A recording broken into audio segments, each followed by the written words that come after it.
teman-teman, saya Fitria Herawati dengan NPM A1A022055 dari Prodi Pendidikan Bahasa dan Sastra Indonesia.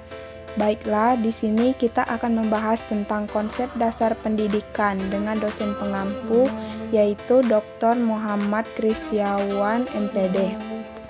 Jadi yang pertama yaitu kita akan membahas apa itu manajemen.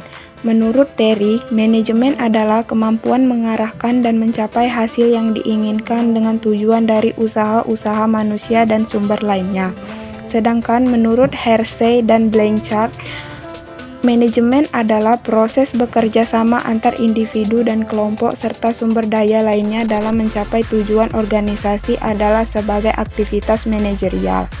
Jadi, dapat kita simpulkan bahwa manajemen adalah proses di mana seseorang dapat mengatur segala sesuatu yang diinginkan. Selanjutnya yaitu pengertian pendidikan.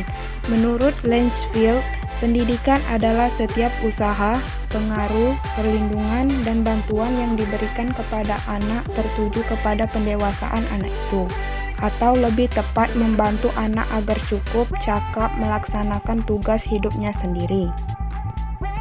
Lalu, apa sih pengertian manajemen pendidikan? Nah, dari pendapat para ahli, dapat disimpulkan bahwa manajemen pendidikan adalah suatu kegiatan atau rangkaian kegiatan yang berupa proses pengelolaan usaha kerjasama kelompok manusia yang tergabung dalam organisasi pendidikan untuk mencapai tujuan pendidikan yang telah ditetapkan sebelumnya, dengan memanfaatkan sumber daya yang ada dan menggunakan fungsi-fungsi manajemen agar tercapainya tujuan secara efektif dan efisien. Adapun unsur-unsur manajemen pendidikan, yaitu 1.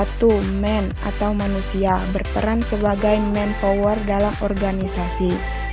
Yang kedua, material atau barang. Material digunakan sebagai proses produksi dalam suatu perusahaan atau organisasi. Yang ketiga, mesin atau mesin, merupakan kebutuhan pokok dalam pelancaran jalannya suatu organisasi. Yang keempat, money atau uang atau modal. Yang kelima, metode atau metode, pemilihan dan penggunaan metode yang tepat digunakan sebagai aturan atau cara-cara tertentu. Yang keenam, market atau pasar adalah tempat bertemunya penjual dan pembeli untuk mengadakan transaksi. Yang ketujuh, minute atau waktu, merupakan waktu yang dipergunakan dan dimanfaatkan dalam pencapaian visi dan misi suatu lembaga secara efektif dan efisien. Selanjutnya, tujuan dan manfaat manajemen pendidikan. Menurut Fatah, tujuan dan manfaat manajemen pendidikan antara lain sebagai berikut. Pertama, terwujudnya suasana belajar dan proses pembelajaran yang aktif, inovatif, kreatif, efektif, dan menyenangkan.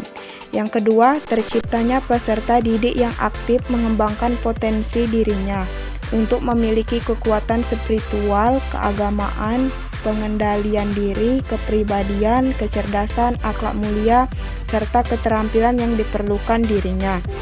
Yang ketiga, terpenuhinya salah satu dari 4 kompetensi tenaga pendidik dan kependidikan. Yang kelima, tercapainya tujuan pendidikan secara efektif dan efisien. Yang keenam, terbekalnya tenaga kependidikan dengan teori tentang proses dan tugas administrasi pendidikan.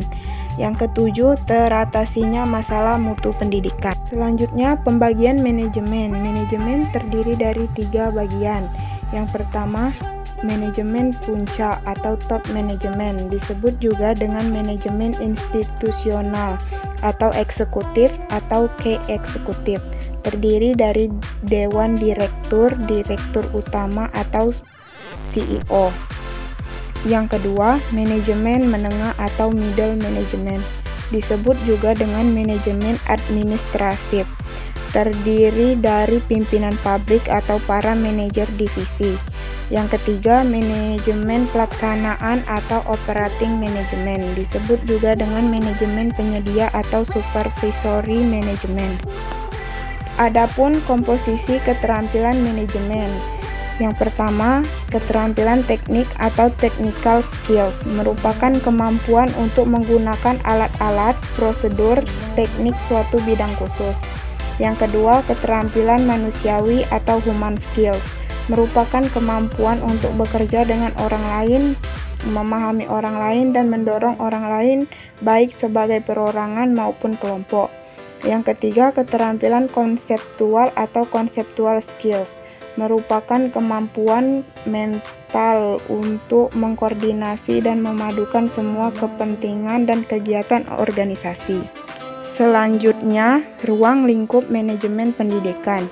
Menurut Baharudin, ruang lingkup manajemen pendidikan terdiri dari 8, yaitu 1. Manajemen kurikulum, 2. Manajemen personalia, 3. Manajemen peserta didik, yang keempat, manajemen sarana dan prasarana, 5. Manajemen keuangan atau pembiayaan, 6. Manajemen administrasi, yang ketujuh, manajemen humas, yang kedelapan, manajemen layanan khusus.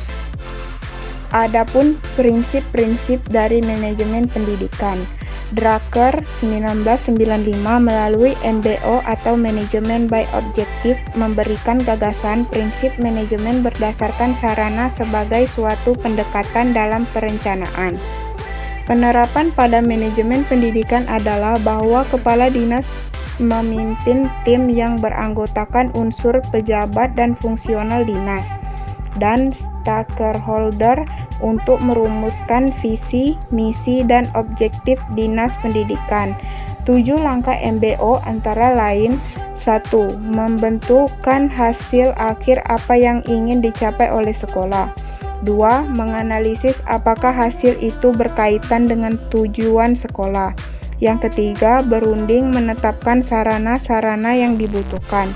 Yang keempat, menetapkan kegiatan apa yang tepat untuk mencapai sarana. Yang kelima, menyusun tugas-tugas untuk mempermudah mencapai sasarannya. Yang keenam, menentukan batas-batas pekerjaan dan jenis pengarahan yang akan dipergunakan oleh atasan. Yang ketujuh, lakukan monitoring dan buat laporan.